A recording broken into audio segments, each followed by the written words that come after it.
આજે અમરેલી જિલ્લાના આંગણે મુખ્યમંત્રી ભૂપેન્દ્રભાઈ પટેલ પધાર્યા હતા।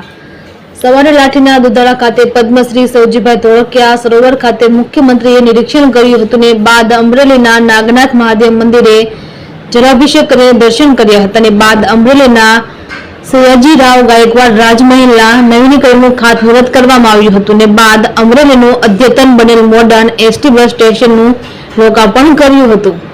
ત્યાં જનસભાને સંબોધન કર્યું હતું। વિધાનસભાના નાયબ દંડક કૌશિકભાઈ વેકરિયા, સાંસદ ભરત સુતરિયા, ધારાસભ્ય મહેશ કસવાલા, જેવી કાકડિયા, હીરા સોલંકી, જનક તળાવિયા સહિતના ધારાસભ્યોએ મુખ્યમંત્રીને સન્માનિત કર્યા હતા ને મુખ્યમંત્રીએ 300 કરોડના વિકાસના કામોના લોકાર્પણ સાથે ખાતમુહૂર્ત કર્યા હતા।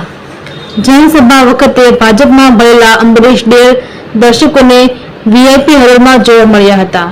જનસભા પૂર્ણ કરી મુખ્યમંત્રી સાવરકુંડલા ખાતે રેલવે ઓવરબ્રિજનું લોકાર્પણ અને પીજીવીસીએલના 3 સબ સ્ટેશનોના લોકાર્પણ મુખ્યમંત્રીએ કર્યા હતા ને બાદ રાજુલા જવા મુખ્યમંત્રી કાફલા સાથે રવાના થયેલ હતા। અમરેલીના આંગણે પધારેલા મુખ્યમંત્રીના કાર્યક્રમ અંગે ભાજપના નેતા અંબરીશ ડેરે જણાવ્યું હતું।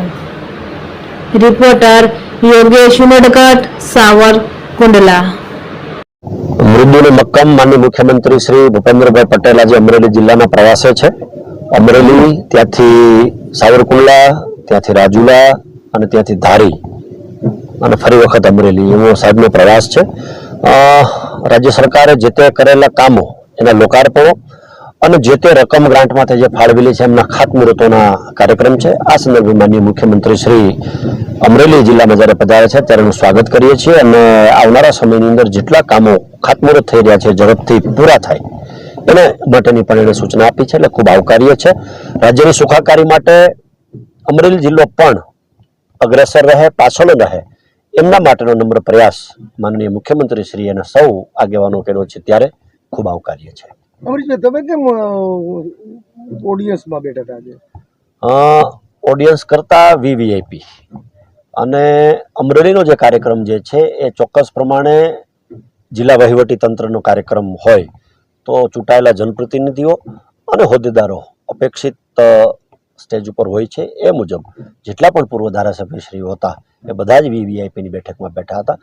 પાર્ટીનો કોઈ કાર્યક્રમ હોય ત્યારે સમજી શકાય, પણ વહીવટી તંત્રનો એટલે સરકારી કાર્યક્રમ હોય ત્યારે ચોક્કસ પ્રમાણે માન મર્યાદા પ્રમાણે રહેવું જોઈએ અને બેસવું જોઈએ, એ હું સ્પષ્ટ પ્રમાણે માનું છું।